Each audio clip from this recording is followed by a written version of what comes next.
Probably still make house calls.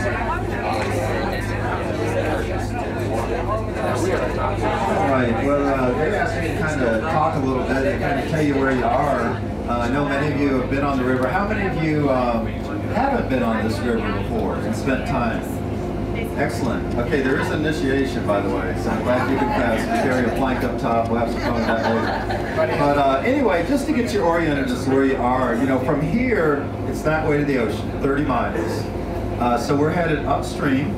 And this river basin is absolutely incredible. One of the things I like to tell people is that anywhere you look, you're going to see either a reminder of our history and or an opportunity for the future. So think of her that way. This used to be the main economic engine for the state of North Carolina, and we really believe it can actually create jobs for our kids and grandkids once again. So that's one of the reasons that we're so passionate about this river. But anyway, this is Eagles Island over here, stretching downriver. And you know, just in this one little section, you can see we have 37 abandoned vessels just there. You know what you're looking at. We're working with the battleship. Hopefully one day we'll extend the memorial trail along the Riverwalk here, have a working maritime village over there. There's so much opportunity anywhere you look on this river basin. Just look at this. Isn't this beautiful? You know, where the markets used to set. It's almost like we're making a full circle. But this river, one of the things I think, especially from an environmental perspective, you need to learn to do is to imagine what it looked like in its original state. Completely different. William Hilton, who knows William Hilton? Yes. Hilton Head, anybody heard of Hilton Head? Okay, he came up this river in 1662, found a couple of things he really liked, so he came back in 1663, you know, Elijah's, the George, and all the restaurants here. No, but what he really discovered were a couple things, and one of them was he discovered a tidal river. Big discovery. Had about a 2-foot tide here, and this was all fresh water. He could grow rice as a result of that. That was huge, okay? Now, guess what? We have about a 5-foot tide, and it's salty enough. We have bottlenose dolphin out here. We have sea turtles in the river, the Kemp's Ridleys that are on the endangered species list. We have manatee sightings. It's turned that salty. Big changes. So what made it so different? Well, imagine from here to the ocean, 30 miles, an average depth of less than 15 foot deep. That's how it was when the English came up this river the first time. Areas that were only 7 foot deep that you know, imposed natural barriers. So immediately, what did they do? They started to deepen the river. So now we have a river that used to be 15 foot deep from here to the ocean that is now legally maintained at 42 feet. Okay, pretty major change. Also deepened at about 100 miles to Fayetteville, North Carolina, and built 3 dams, lock-in dams. But the deepening of the river doubled the tides, bringing in more salt. And then if you've ever been down to Carolina Beach, Snow's Cut, you know, canal to the intercoastal, that also really brought the salt in. My name is Kemp. I work with Cape Fear River Watch, and I'm going to talk a little bit about coal ash and, you know, where we're going today, and kind of get us oriented. And we talked a little bit about the transition to natural gas, right? So you've got the big red and white stacks on the left. Those shorter gray stacks on the right, that's the new natural gas boiler that they built. And they're almost done with that construction now to convert to natural gas.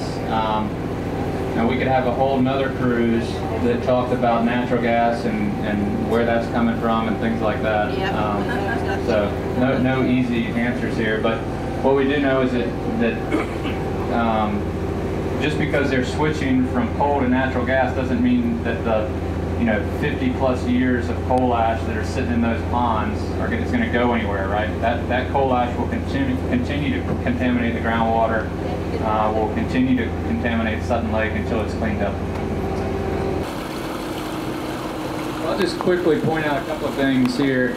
Right here is the intake for cooling water that goes into Sutton Lake. So it's pulled in there behind that kind of old wooden fence looking thing. Again, this is the new natural gas boiler, so the water comes in there, and in just a minute we'll be coming up to the discharge point for Sutton Lake, where Sutton Lake actually discharges into the Cape Fear River. So the coal ash ponds, as I showed in that image, discharge directly into Sutton Lake. You can see that plume in the satellite image on Google Earth. That water circulates around and then is discharged directly into the Cape Fear River. and we'll be coming up on that soon. So there are the boilers there, and you'll be able to see this is up a little bit farther. It's as close to Sutton Lake as we'll actually come on this trip, but Sutton Lake is generally right out in front of us now. We're at the forefront of this coal ash fight. Nowhere else really is this concentration of work happening to document the pollution and to call on the polluters to clean it up. So this is some pretty cutting edge legal work that's going on, and I would ask you, we have a petition going around right here, and I would ask you to sign that to ask Duke to clean up their coal ash pollution. There's, Zach has one of the petitions going around right now, and to follow our Beyond Coal work, because it's a really incredible movement, not just to protect our waterways, but also to protect our climate.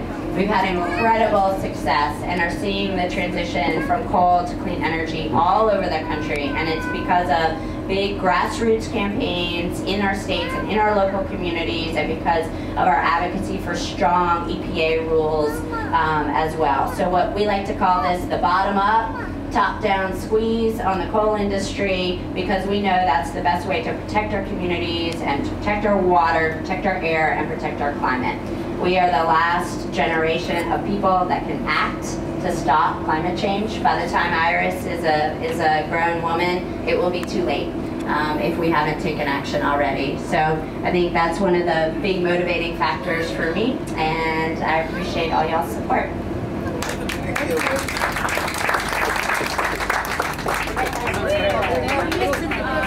All that window up. Yeah. That's a good picture.